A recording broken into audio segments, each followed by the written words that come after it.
네, 이제 하반기가 시작되었습니다. 동시에 우리 시편이 처음 1편부터 또 새롭게 시작되었습니다. 시편은 노래 모음집이죠. 그래서 읽으실 때 소리를 내서 읽으시면 굉장히 유익합니다. 복 있는 사람은 악인들의 꾀를 따르지 않습니다.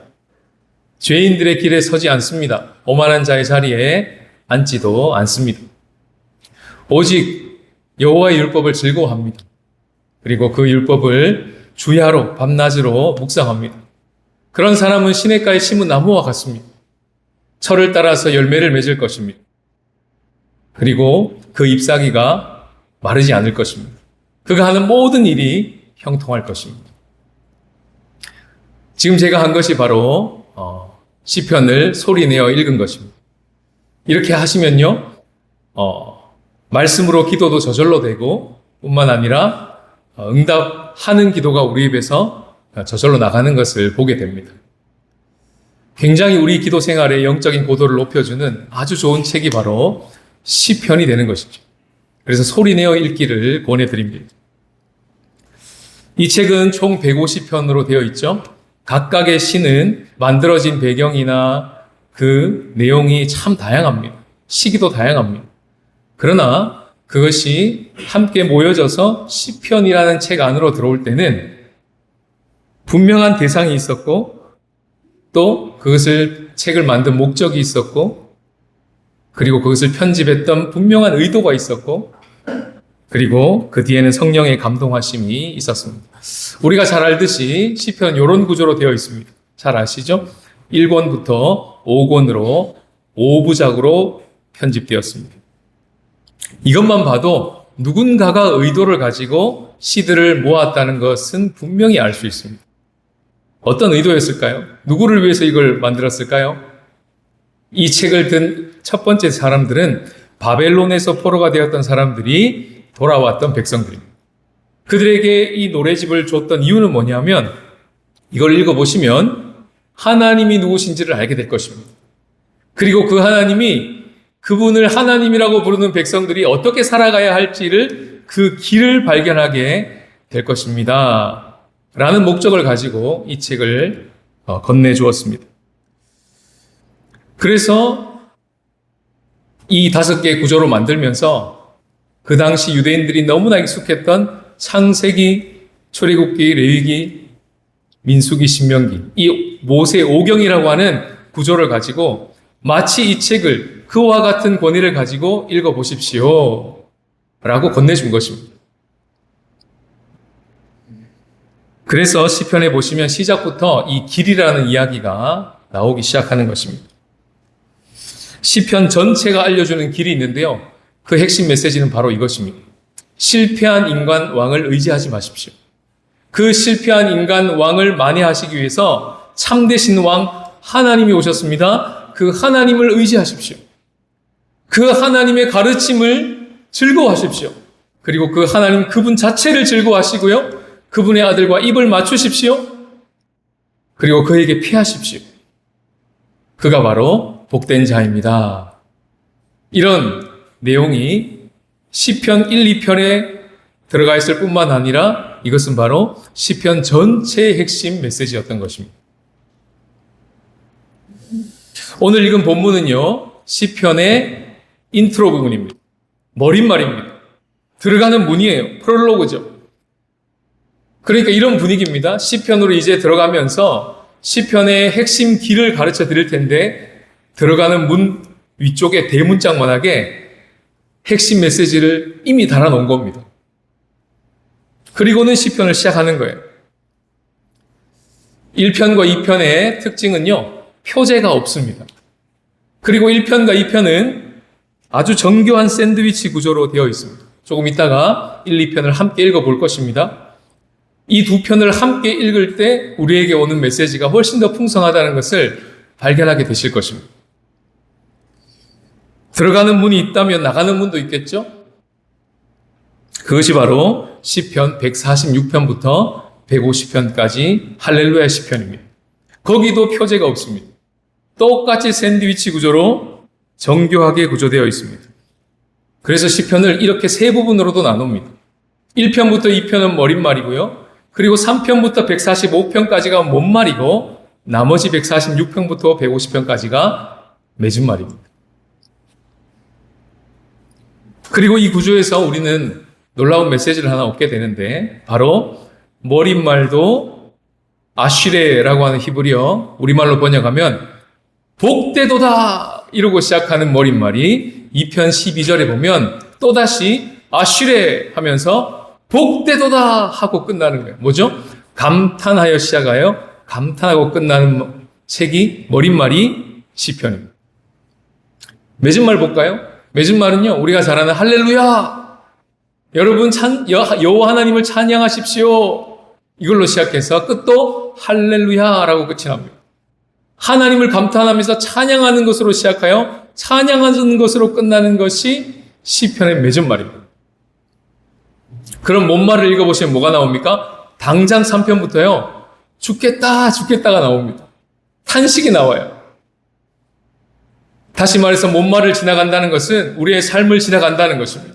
거기에는 탄식할 만한 일들이 빼곡하고요, 많고요, 때로는 찬양도 하게 될 것이고요. 그런 과정을 거쳐가면서 힘들고 지치고 어려운 일이 많이 있겠지만 우리 인생 길을 하나님께서 인도하시니 반드시 감탄으로 시작하여 감탄으로 마치게 하시는 길이 시편에 있습니다. 이런 메시지를 담고 있습니다. 이런 구조를 가지고 있습니다. 그래서 제가 설교 제목을 이렇게 정했습니다. 감탄사가 있는 인생. 말씀을 준비하면서 소망이 생기더라고요. 우리 성도들 안에 2026년이 남은 한 해 동안 감탄하는 일들이 많았으면 좋겠습니다.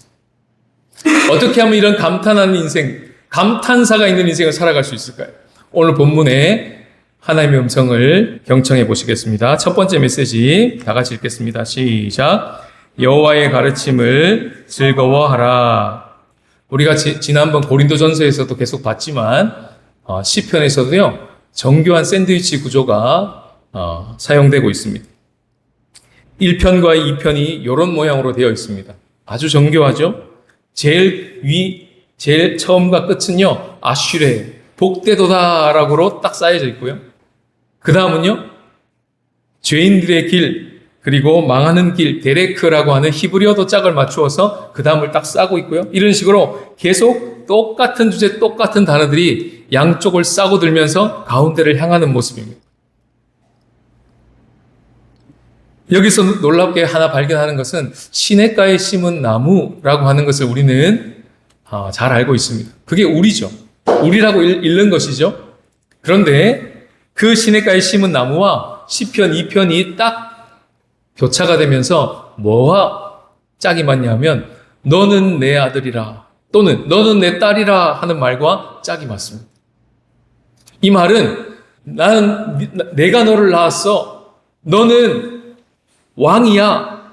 너는 내가 택한 왕 같은 자야. 이런 뜻입니다. 그리고 이방 나라를 유업으로 받을 자야. 이런 뜻이죠. 이렇게 짝으로 놓고 시편 1, 2편을 읽게 되면 시냇가에 심은 나무라고 했던 그 여호와의 말씀을 묵상하는 자가 그냥 개인 한 사람이 아니라는 것을 알게 됩니다. 그냥 한 사람의 경건 생활을 말하는 것이 아니라는 것을 알게 됩니다. 그러면 1, 2편을 같이 묶어서 시냇가에 심은 나무 또는 너는 내 아들이라 내 딸이라는 이 사람은 도대체 누굽니까? 바로 한 나라의 왕 같은 사람입니다. 그 왕 같은 자가 국가의 생사를 놓고 묵상하는 자리로 들어간 모양새입니다. 한 공동체의 교회 지도자가 그 교회 공동체, 가정 공동체, 직장 공동체의 리더들이 그들의 공동체의 생사를 놓고 하나님 앞에 가르침을 받으러 들어가는 자리가 묵상의 자리라는 것을 알게 되는 것이죠. 분위기가 사뭇 달라집니다. 예전에 율법서의 신명기에서 왕을 세울 때 하나님이 이런 사람을 세워라 또 이런 사람이 되도록 하라고 명하신 적이 있습니다. 누군가 왕위에 오르거든 율법서의 등사본을 옆에다 두고 평생 자기 옆에 두고 읽어서 여호와 하나님 경외하기를 배우며 그 율법의 모든 말과 규례를 지켜 행하라 이렇게 명하신 적이 있습니다. 왕 같은 제사장인 우리들에게 명하신 명령으로 묵상하는 것입니다. 그리고 다음 책이 여호수아지 않습니까? 여호수아 지도자가 딱 세워질 때 하나님이 직접 여호수아에게 나타나서 뭐라고 말씀하십니까? 이렇게 말씀하십니다. 너는 이 율법책을 내 입에서 떠나지 말게 해라. 주야로 그것을 묵상하며 기록된 대로 다 지켜 행하라 라고 명하셨죠. 이것을 우리는 2024년 1월 첫 주 말씀으로 받았습니다. 그리고 1년 한 해 동안 말씀 앞에 서는 교회라는 주제를 가지고 1년 동안 달려왔던 것이죠. 그리고 지금까지 달리고 있습니다. 오늘 시편 1편과 2편을 다시 만나서 주님이 우리 공동체에 이렇게 말씀하십니다. 너희들은 바로 내가 낳은 아들과 내가 낳은 딸들이다. 너희들은 왕 같은 제사장이다. 나는 너희들을 대리 통치자로 명한다. 너희들이 서 있는 땅에 나의 다스림이 흘러가도록 해라. 그것을 위해서 내가 너희들을 가르칠 것이다. 내가 너희들에게 지혜와 교훈을 계속해서 부어줄 것이다. 그래서 너희들은 나를 경외하고 내 앞에 섬기고 떨면서 나를 즐거워하게 될 것이다. 그의 아들에게 입을 맞추라. 그는 그리스도다. 그리고 하나님께 피하여라. 그 하나님께 피하는 자가 바로 복된 자들이다. 그런 자들은 결코 망하지 않게 될 것이며 시냇가에 심은 나무와 같이 될 것이고 철을 따라 열매를 맺고 잎사귀가 마르지 않고 그리고 하는 모든 일이 형통하게 될 것이다. 이렇게 저희들에게 다시 한번 말씀해 주시는 것입니다. 그럼 어떻게 되겠습니까? 하나님의 가르침을 즐거워하게 되겠죠. 그리고 그 가르침을 주야로 묵상하게 될 것입니다. 그러면서 하나님을 감탄하고 하나님이 하신 일을 감탄하면서 그렇게 살라고 말씀하시는 것입니다. 그때 하나님의 다스림이 왕 같은 우리를 통하여, 왕 같은 제사장인 우리를 통하여 우리 공동체에 흘러갈 것이라고 다시 콜링하시는 본문입니다. 그냥 1편만 읽었을 때는 말씀 읽으라나 보다 이렇게 묵상했던 이 책이 1, 2편을 함께 묵상하니까 우리를 부르시는 자리가 왕의 식탁입니다. 왕의 초대를 받고 있는 것입니다. 그 여호와 하나님이 우리를 왕으로 여기시고 공동체를 맡기시고 가정을 맡기시고 이 교회를 맡기시고 일터를 맡기시고 너 넘어지면 너의 가정이 넘어져. 너가 넘어지면 교회가 넘어지는 거야. 너가 넘어지면 너의 일터가 넘어지는 거고 너의 팀들이 넘어지는 거란다. 나는 그런 걸 볼 수 없어. 네가 내 앞에서 이와 같은 감탄의 은혜를 얻어야 다른 이들이 유익을 얻거든. 내 앞으로 와. 내가 너로 하여금 왕의 다스림을 어떻게 하는 것인지 가르쳐 줄 거야 하는 그런 말씀으로 묵상하게 되는 것이죠. 우리 신중한국교회 청년과 함께 교제하다가 참 마음이 뜨거워졌습니다. 한국하고 이렇게 일을 하다 보니까 한국이 일하는 시간이 본인이 출근하는 시간이라는 거예요. 그러니까 출근할 때마다 콜을 받는다는 겁니다. 정신이 없어지는 거죠. 본사에서 계속 연락이 오니까. 그래서 결심을 했답니다. 30분 일찍 출근하자. 그래서 30분을 당겼답니다. 이유는 뭐냐 하면 본사의 콜을 방해받지 않고 출근하는 길 하나님 앞에 온전히 머물고 싶어서 찬양하며 가고 싶어서 아무것도 방해받지 않고 배타적인 시간을 내서 주차장에 주차를 하고 사무실로 올라가기 전까지 그 짧은 시간을 오롯이 주님 앞에 머물고 싶어서 그렇게 바꾸었더랍니다. 그 이야기를 듣는데 오늘 본문과 같이 그는 지금 왕의 식탁 앞에 초대받고 있구나. 이런 마음을 가지게 된 것이죠. 여러분 잠들기 전에 휴대폰 꼭 충전하고 주무시죠? 자고 일어났는데 휴대폰 배터리가 3% 빨간색 반짝반짝하고 있으면 여러분 기분이 어떠십니까? 당황하십니까? 곧 출근하셔야 되는데 핸드폰이 3%예요. 어떤 마음이 드십니까? 학교 가야 되는데 핸드폰이 3%야. 안 들고 가시죠? 안 들고 가시는구나. 얼마나 당황스럽습니까? 그게 오늘 본문에서 말하면, 오늘 본문의 단어로 말하면 이 단어입니다. 바람에 나는 겨라고 말합니다. 핸드폰 3%를 충전하고 출근해야 되는 그 사람의 마음처럼 하나님으로부터 신의 생명 대신 신의 가로부터의 충전이 없이 또 우리의 일터로 전쟁터로 나가야 되는 그 상황이 마치 바람이 나는 겨와 같다. 그럼 어떻게 되겠습니까? 일에 치이는 거죠. 사람이 치이는 겁니다. 시간에 쫓기는 겁니다. 기분에 따라서, 감정에 따라서 막 끌려가는 거예요.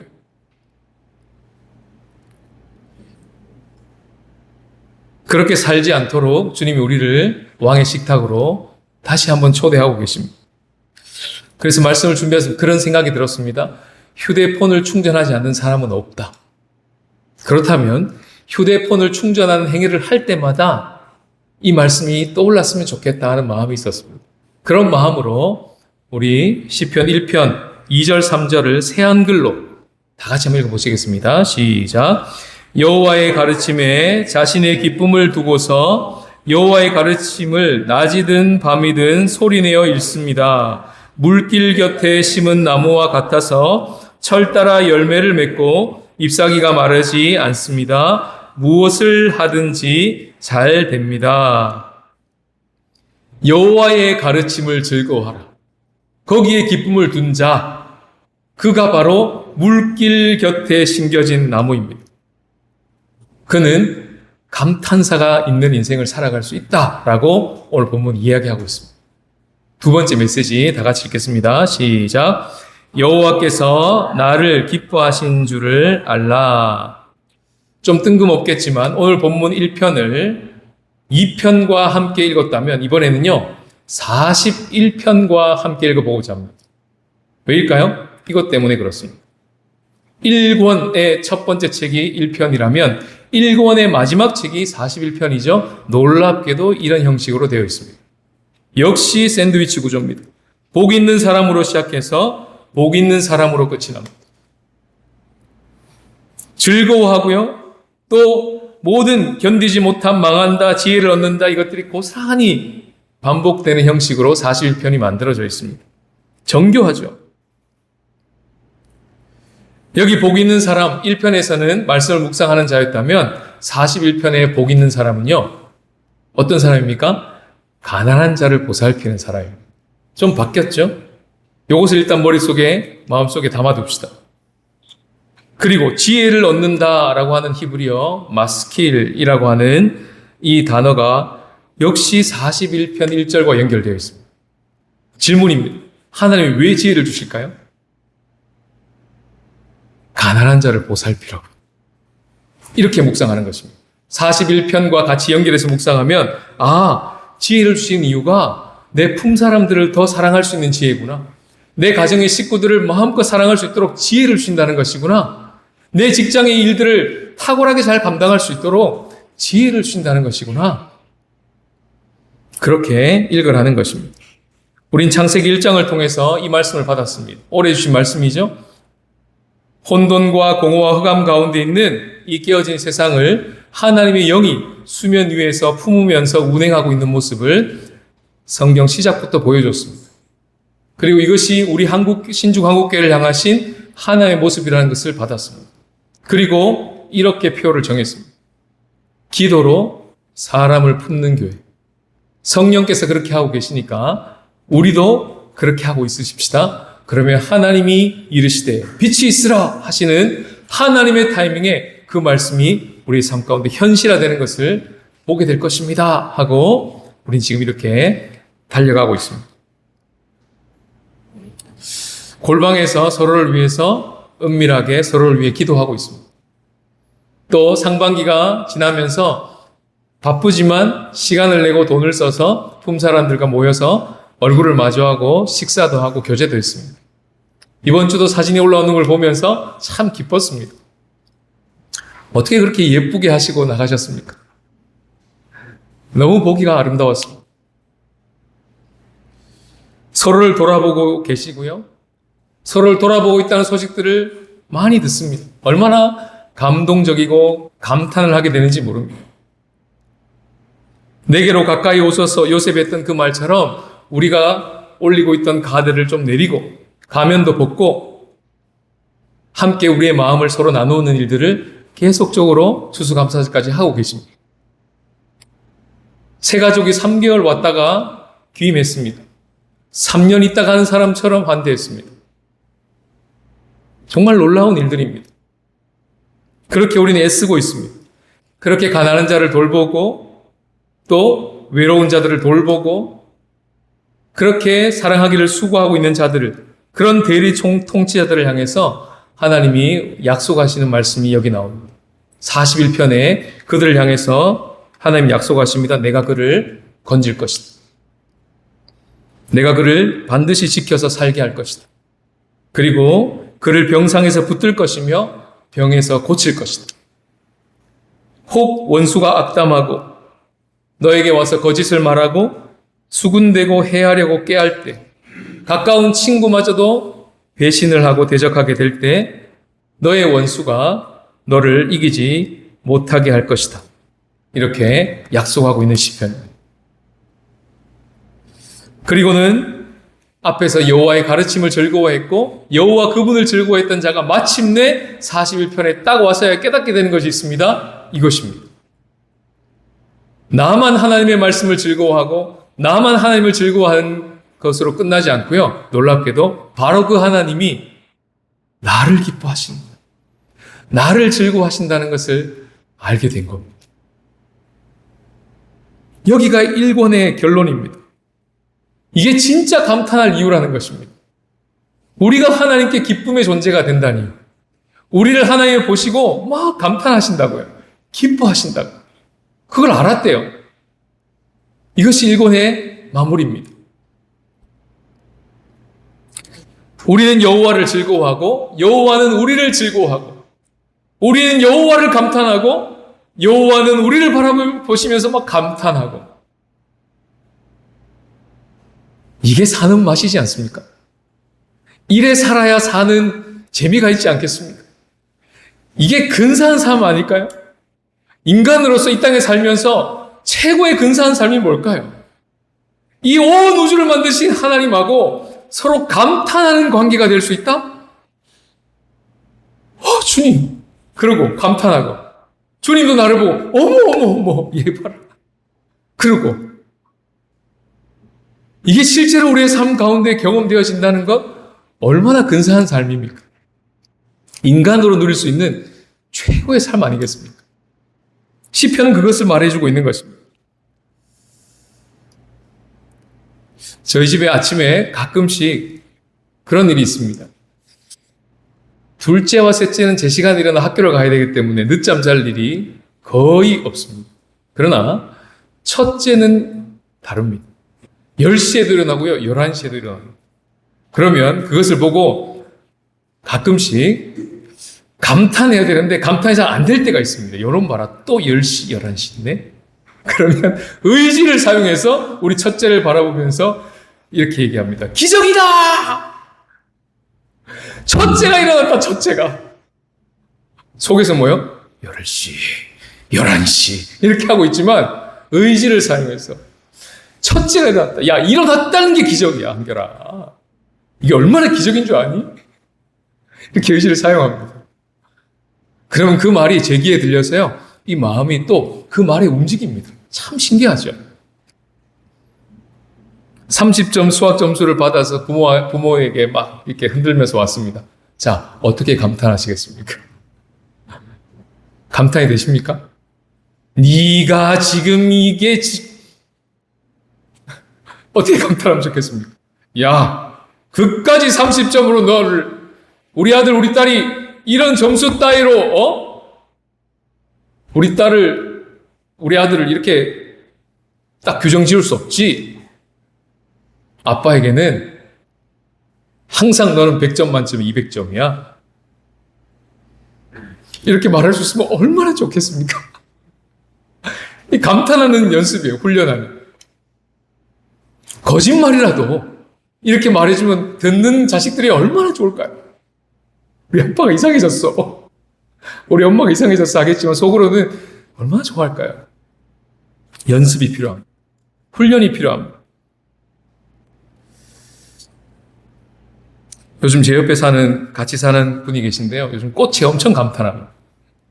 밖에 걷고 오면요. 여보, 여보, 여보, 우리 아파트 단지에 꽃 봐, 꽃 봐.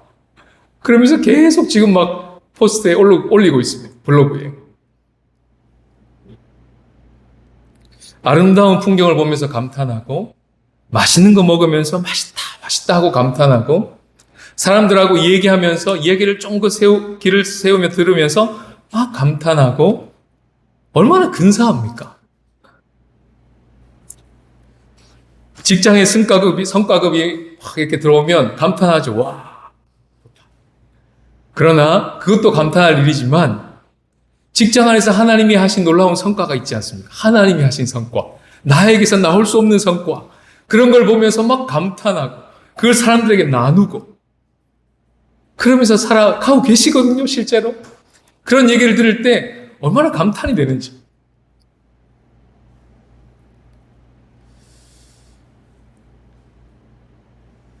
하나님 지금 이런 삶으로 우리를 초대하고 계신다는 것을 말씀을 준비하면서 계속 생각하게 됐습니다. 우리가 뭔가를 정성껏 요리를 해서 준비를 했습니다. 그리고 쫙 내놓았습니다. 그리고 먹었습니다. 와, 권사님, 메밀소바가 진짜 맛있어요. 그러면 그걸 듣는 권사님 마음이 얼마나 좋으시겠습니까? 질문입니다. 만든 사람이 더 좋을까요? 먹는 사람이 기분이 더 좋을까요? 저는 단연코 만든 사람이 훨씬 기분이 더 좋다고 생각합니다. 하나님 마음도 그렇지 않겠습니까? 하나님 우리를 위해서 감탄사가 있는 인생을 살도록 길을 마련해 주셨습니다. 최고의 선물을 주셨습니다. 예수 그리스도. 하나님이 만드신 이 아름다운 피조 세계를 주셨습니다. 교회를 주셨습니다. 자녀를 주셨습니다. 가족을 주셨습니다. 교회 공동체를 주셨습니다. 먹거리를 주셨습니다. 대만이라는 환경을 열어주셨습니다. 일터를 주셨습니다. 모든 것이 다 하나님께로부터 왔습니다. 그것을 누리면서 막 감탄할 때 그걸 주신 분이 얼마나 좋아하시겠어요?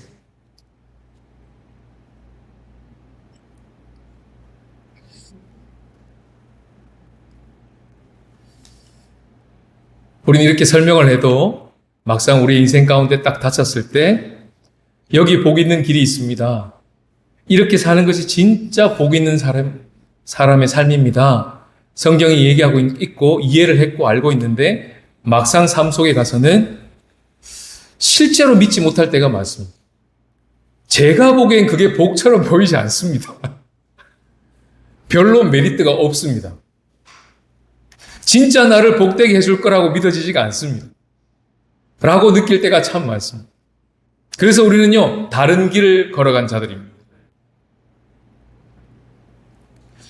그래서 오늘 본문에 나와 있는 길을 분명히 말해주고 있고, 복 있는 자가 어떤 사람인가를 말해주고 있지만, 이해했지만, 그 길을 걸어가지 못했던 우리를 위하여 복 있는 자로 오신 분이 계십니다.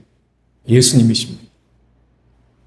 이 편에 나오는 기름 부음 받은 왕이 나오죠? 한참 지나가야 되나 봐요. 기름 부음 받은 왕이 나오죠? 그가 예수님이십니다. 예수님을 예표합니다. 인간 왕으로 살았던 우리는 실패한 거죠. 우리는 상황의 복을 구걸하고 우리는 사람에게 복을 구걸하고 그렇게 살았습니다. 그런 우리를 비참하게 여기셔서 하나님이 진짜 왕을 보내주신 거예요. 이 실패한 왕을 위해서. 그가 예수님이라는 분이십니다. 기름 부음 받은 왕이십니다. 그가 복 있는 사람입니다. 그래서 우리는 시편 1편에 1절부터 복 있는 사람은 할 때부터 예수님이시구나 이러고 묵상하는 거예요. 그렇게 묵상하라고 예수님이 가르쳐 주셨어요. 누가복음 24장에서 시편 읽을 때 나를 가리켜서 하는 얘기라고 읽으렴 하고 예수님이 그렇게 시편 독법을 가르쳐 주셨습니다. 우리는 이런 자입니다. 악인의 길을 따르고요. 죄인의 길에 서고요. 오만한 자리에 앉아버린 자들입니다. 그들에게 있는 것은 뭡니까? 견디지 못하는 심판입니다.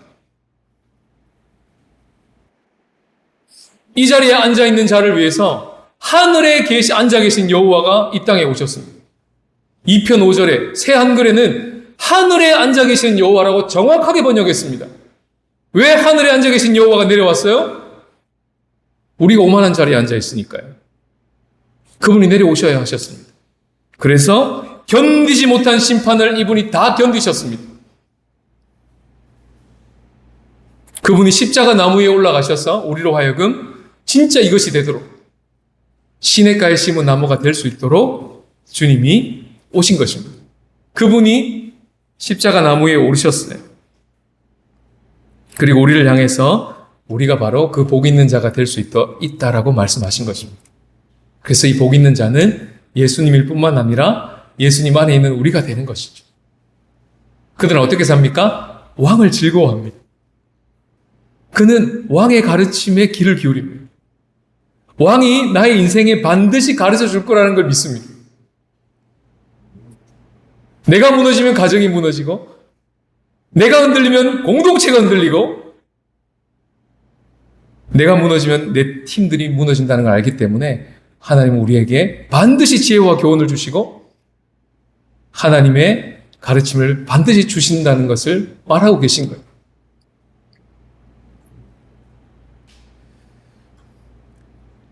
그 아들과 입을 맞추고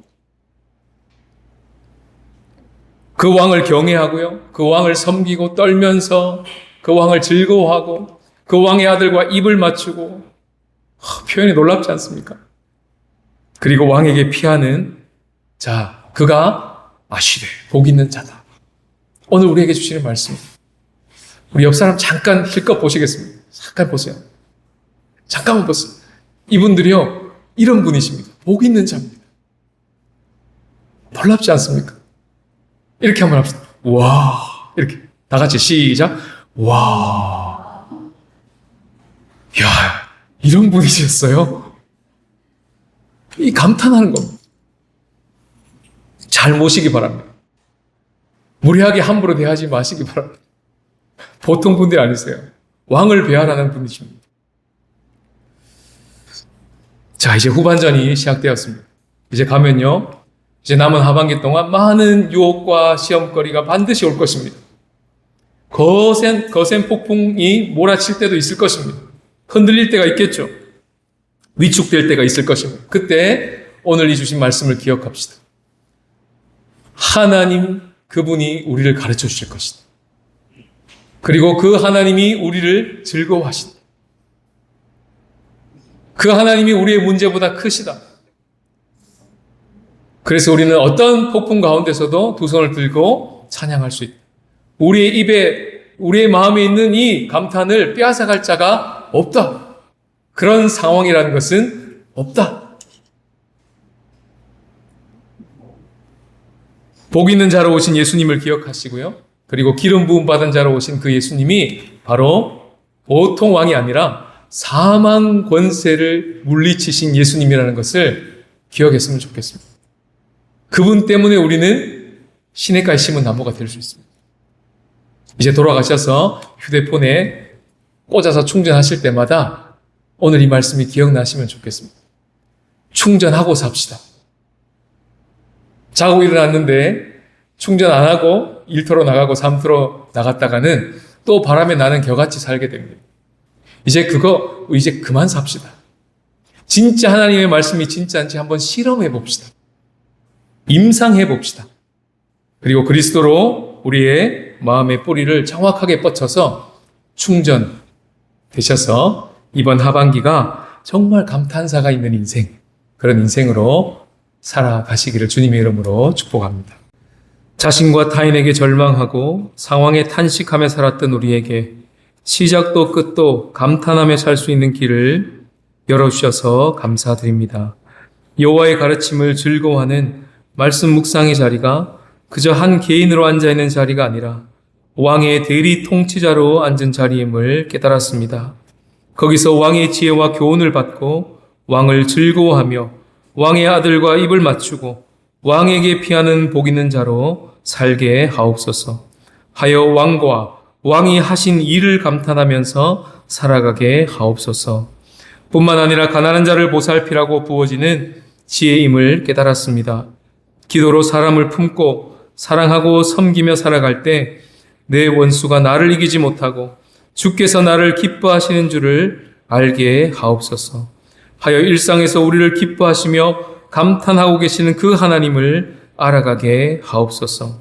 이런 감탄사가 있는 인생이 가능하도록 먼저 복 있는 자로 기름 부음 받은 자로 오신 그리스도와 연결되어 충전되게 하시고 하루의 시작과 끝에서 그리고 2026년 하반기의 시작과 끝에서 왕을 감탄하고 왕이 하신 일로 감탄하는 감탄사가 있는 인생을 살아가게 하옵소서.